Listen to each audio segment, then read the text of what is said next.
Hello friends, आज हम cognitive psychology के बारे में जानेंगे। कॉग्निटिव साइकोलॉजी के बारे में जानते हैं कि कॉग्निशन होता क्या है।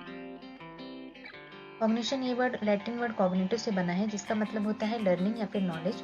कॉग्निशन का मतलब होता है वो मेंटल प्रोसेसेस जिसकी मदद से हमको इंफॉर्मेशन मिलती है, हम उसे अपने ब्रेन में प्रोसेस करते हैं, उसे स्टोर करते हैं और समय आने पर उसका यूज करते हैं।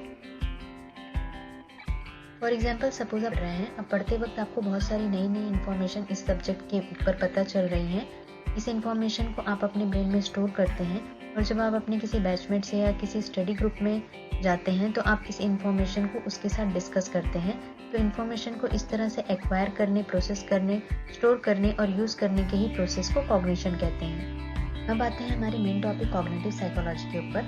सिंपल टर्म्स में cognitive psychology is the study of cognition. Cognitive psychology में हम उन मेंटल प्रोसेसेस की स्टडी करते हैं जिसकी हेल्प से हम इंफॉर्मेशन को एक्वायर करते हैं, प्रोसेस करते हैं, स्टोर करते हैं और उसे यूज़ करते हैं। कॉग्निटिव साइकोलॉजी का काम होता है ये समझना कि किस तरह से हम कुछ चीज़ों को याद रखते हैं और दूसरी चीज़ों को भूल जाते हैं, किस तरह से हम अपने प्रॉब्लम्स को सॉल्व करते हैं, कैसे हम चीज़ों को पहचानते हैं, कैसे हम दूसरों की बातों को समझते हैं और उस पर अपना रिस्पॉन्स देते हैं, एक्सेट्रा। अब आते हैं डोमेन्स ऑफ कॉग्निटिव साइकोलॉजी के बारे में। डोमेन्स ऑफ कॉग्निटिव साइकोलॉजी का मतलब होता है वो एरियाज जिसमें हम कॉग्निटिव साइकोलॉजी में स्टडी करते हैं।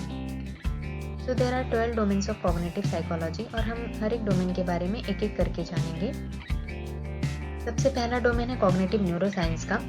कॉग्निटिव साइकोलॉजिस्ट जो होते हैं उनका काम होता है कॉग्निशन को समझना एंड न्यूरोसाइंटिस्ट ब्रेन के स्ट्रक्चर्स, न्यूरॉन्स, इसके बारे में पढ़ते हैं। कॉग्निटिव साइकोलॉजिस्ट एंड न्यूरोसाइंटिस्ट दोनों को ये समझ में आने लगा कि अगर हम एक साथ मिलकर काम करेंगे तो हम कॉग्निटिव साइकोलॉजी को ज़्यादा अच्छे से समझ सकते हैं। फॉर एग्जांपल, कॉग्निटिव साइकोलॉजिस्ट को कॉग्निटिव प्रोसेसेस जो होते हैं उसमें ब्रेन का कौन सा हिस्सा इन्वॉल्व होता है उसके लिए न्यूरोसाइंटिस्ट की ज़रूरत थी एंड न्यूरोसाइंटिस्ट को अपनी लैब एक्सपेरिमेंट्स के एक्सप्लेनेशन के लिए कॉग्निटिव साइकोलॉजिस्ट की ज़रूरत थी। तो जब ये दोनों ने मिलकर काम करना शुरू किया तो कॉग्निटिव साइकोलॉजी के फील्ड्स में बहुत बड़े बड़े चेंजेस आए। सेकेंड डोमेन है परसेप्शन का। परसेप्शन का मतलब होता है कि हमारे सेंस ऑर्गन जैसे आईज, नोज, ईयर्स, स्किन, टंग, इनसे जो हमें स्टिमुलस मिलता है, जो इन्फॉर्मेशन मिलती है, उसे हम कैसे पहचानते हैं और उसका क्या मीनिंग निकालते हैं। जैसे कि अगर आप कहीं से आपको कोई स्मेल आ रही है तो वो स्मेल से आप ये समझ जाते हैं कि वो किस चीज़ की स्मेल हो सकती है। वो स्मेल किसी को अच्छी लग सकती है, किसी को बुरी लग सकती है। तो हर किसी का परसीव करने का अपना अलग अलग तरीका होता है। नेक्स्ट है पैटर्न रिकॉग्निशन। पैटर्न रिकॉग्निशन जैसा कि नाम से पता चलता है, इसका मतलब होता है वो कॉग्निटिव प्रोसेसेस जिसकी मदद से हम किसी भी इंफॉर्मेशन या स्टिमुलस के पैटर्न को समझते हैं और उसका एक मीनिंग निकालते हैं। पैटर्न रिकॉग्निशन की मदद से हम अपने आसपास की चीज़ों को आसानी से समझ सकते हैं। फॉर एग्जाम्पल, जब आप इस तरह से red, yellow and green line के पैटर्न को एक वर्टिकल डायरेक्शन में देखते हैं तो आप समझ जाते हैं कि एक ट्रैफिक सिग्नल का पैटर्न है और किस लाइट के जलने पर आपको रुकना है और किस लाइट के जलने पर आपको आगे जाना है, ये आपको समझ में आ जाता है। नेक्स्ट डोमेन है अटेंशन का। अटेंशन का मतलब होता है कि किसी भी स्पेसिफिक स्टिमुलस पर फोकस करना या ध्यान देना। अटेंशन के कुछ की एलिमेंट्स होते हैं जैसे कि selective attention, divided attention, sustained attention and limited capacity of attention span. Selective attention का मतलब होता है कि जिस चीज़ पर आप फोकस करना चाहते हैं बस उस पर ही ध्यान देना और बाकी आसपास होने वाली चीज़ों को नज़रअंदाज कर देना। फॉर एग्जाम्पल, आप क्लास में अपने फ्रेंड के साथ बात कर रहे हैं तो आप क्लास में होने वाली बाकी एक्टिविटीज़ पे आपका बिल्कुल भी ध्यान नहीं रहता है, आपका पूरा ध्यान आपकी फ्रेंड की बातों पर ही। नेक्स्ट है डिवाइडेड अटेंशन। डिवाइडेड अटेंशन का मतलब होता है कि एक ही बार में 2 या 2 से अधिक चीज़ों पर ध्यान देना, इसे मल्टीटास्किंग भी कहते हैं। फॉर एग्जाम्पल, आप रोड पे चल रहे हैं और साथ में अपने किसी फ्रेंड को फ़ोन पे टेक्स्ट भी कर रहे हैं तो आपको ये ध्यान देना होता है कि आपको अपने फ्रेंड को टेक्स्ट मैसेज क्या भेजना है और साथ में ये भी ध्यान देना होता है कि रोड पे चलते वक्त आप किसी से टकरा ना जाए। नेक्स्ट है सस्टेन्ड अटेंशन। सस्टेन्ड अटेंशन का मतलब होता है कि किसी एक ही चीज़ पर काफ़ी लंबे समय तक अपना फोकस बनाए रखना। जैसे कि आप अगर कोई बुक पढ़ रहे हैं तो आप बहुत देर तक उसी बुक पे लिखी हुई बातों पर ही अपना ध्यान काफ़ी लंबे समय तक बनाए रखते हैं। नेक्स्ट है limited capacity of attention span, जिसका मतलब होता है कि हमारा अटेंशन स्पैन लिमिटेड होता है, हम बहुत सारी चीज़ों पर एक साथ फोकस नहीं कर सकते हैं। जैसे कि जब हम कार चला रहे हैं और साथ में किसी से फ़ोन पर बात कर रहे हैं तो ऐसे में एक्सीडेंट होने के चांसेस बढ़ जाते हैं क्योंकि हमें 2 चीज़ों पर एक साथ फोकस करना पड़ता है।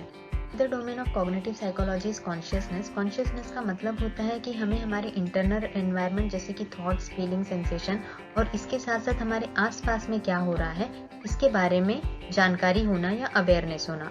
जैसे कि जब आप घड़ी देखते हैं तो आपको ये पता चलता है कि एट प्रेजेंट टाइम क्या हो रहा है, जो कि आपका एक्सटर्नल कॉन्शियसनेस का पार्ट है। बट टाइम के साथ साथ बैक ऑफ द माइंड आप ये भी सोचते हैं कि ओ इतना टाइम हो गया है, मैं अभी तक यही काम कर रहा हूँ, इसके बाद मुझे दूसरे काम भी करने हैं। ये आपका इंटरनल कॉन्शियसनेस होता है। नेक्स्ट है मेमोरी। मेमोरी वो कॉग्निटिव प्रोसेसेस होते हैं जिसकी मदद से हम किसी इंफॉर्मेशन को लेते हैं, उसे अपने ब्रेन में स्टोर करते हैं और समय आने पर उसका यूज करते हैं। मेमोरी के 3 टाइप्स होते हैं: sensory memory, short term memory and long term memory. Sensory memory हमें हमारे सेंस ऑर्गन जैसे ईयर, नोज, आईज, स्किन, टंग इससे मिलती है। ये सिर्फ 2 से 3 सेकंड के लिए ही रहती है। जैसे कि आपके ऊपर जब कोई लाइट फ्लैश होती है तो आंखें बंद करने के बाद भी 2-3 सेकंड के लिए आपको वो लाइट दिखती है। ये आपके सेंसरी मेमोरी का पार्ट होता है। नेक्स्ट टाइप है short term memory. Short term memory 30 second से लेकर कुछ मिनट्स तक ही रहती है। जैसे कि अगर मैं आपको ये 5 वर्ड्स दूं याद करने के लिए और आपसे 30 सेकंड से या 1 मिनट के बाद इसे पूछूं तो आप इसे तब तक रिहर्स करते रहेंगे ब्रेन में और उसके बाद पूछने के बाद आप इसे रिकॉल करके बताएंगे। तो ये आपके शॉर्ट टर्म मेमोरी स्टोरेज में जाता है। अब अगर यही वर्ड्स मैं आपको कुछ घंटों बाद या नेक्स्ट डे पूछूं तो ये आपके लॉन्ग टर्म मेमोरी में स्टोर होने के बाद ही आप इन वर्ड्स को रिट्रीव कर पाएंगे। लॉन्ग टर्म मेमोरी के दूसरे भी एग्जाम्पल्स होते हैं, जैसे कि आपको आपके बोर्ड के एग्जाम्स के मार्क्स याद रह जाते हैं, आपको कोई अपने लाइफ में जुड़ी हुई कोई स्पेसिफिक इवेंट याद रह जाती है या बचपन की कोई इवेंट याद होती है। तो ये सब आपकी लॉन्ग टर्म मेमोरी का पार्ट होता है।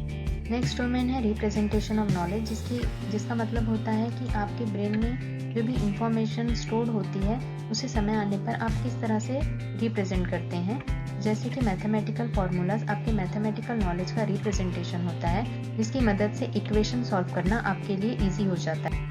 रिप्रेजेंटेशन ऑफ नॉलेज के 2 फीचर्स होते हैं। पहला है कॉन्सेप्चुअल रिप्रेजेंटेशन ऑफ नॉलेज, जिसका मतलब होता है कि किसी एक चीज़ के अलग अलग कॉन्सेप्ट्स लोग अपने दिमाग में बना सकते हैं। For example friendship as a concept लें तो कुछ लोगों के लिए फ्रेंडशिप लॉयल्टी एंड ट्रस्ट होता है, कुछ लोगों के लिए फ्रेंडशिप बस एक सोशल इंटरेक्शन होता है। सेकेंड फीचर है the way the brain stores and process information.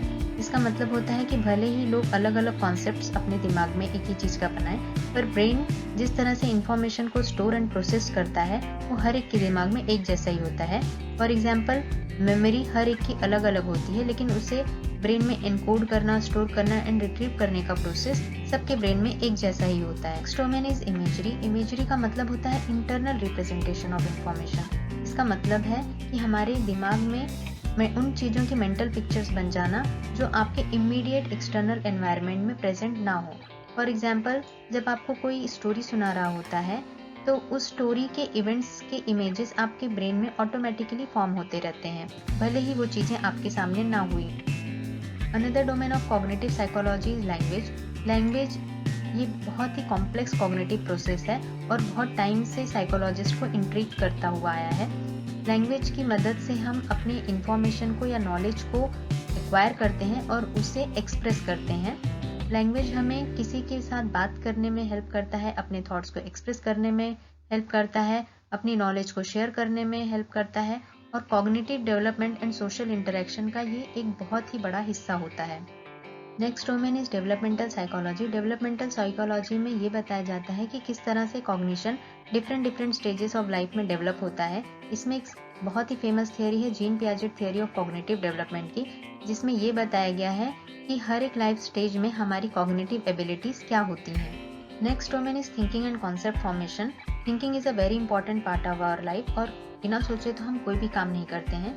Thinking की मदद से हम नए मेंटल रिप्रेजेंटेशंस अपने दिमाग में बनाते हैं। थिंकिंग की हेल्प से ही हम चीज़ों को एनालाइज करते हैं, अपने प्रॉब्लम सॉल्व करते हैं, डिसीजंस लेते हैं। थिंकिंग हमें नई चीज़ों को एक्सप्लोर करने में भी मदद करता है। Next is concept formation. Concept formation वो मेंटल एबिलिटीज होती हैं जिसकी मदद से हम किसी भी चीज़ को बेस्ड ऑन उसकी सिमिलैरिटीज, डिफरेंसेस या उसके फीचर्स के हिसाब से कैटेगराइज करते हैं और उसका एक कॉन्सेप्ट बनाते हैं। जैसे कि एक बच्चा चेयर्स को अलग अलग जगहों पे अलग अलग शेप्स एंड साइजेस में देखता है तो उसे ये समझ में आ जाता है कि चेयर्स दिखती कैसी हैं, उसका एक कॉन्सेप्ट उसके दिमाग में बन जाता है जैसे कि सीट होना, बैकरेस्ट होना, लेग्स होना, एटसेट्रा।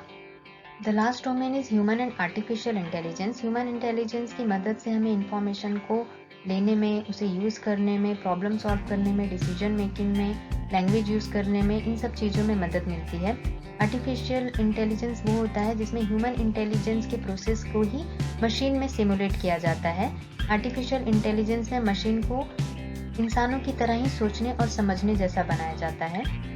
आर्टिफिशियल इंटेलिजेंस की मदद से कॉग्निटिव साइकोलॉजी में होने वाली रिसर्चेज में बहुत ही ज़्यादा मदद मिली है। नेक्स्ट वीडियो में हम research methods in cognitive psychology के बारे में बात करेंगे। अगर आपको ये वीडियो अच्छा लगा है तो प्लीज़ इसे लाइक करें और मेरे चैनल को सब्सक्राइब करें।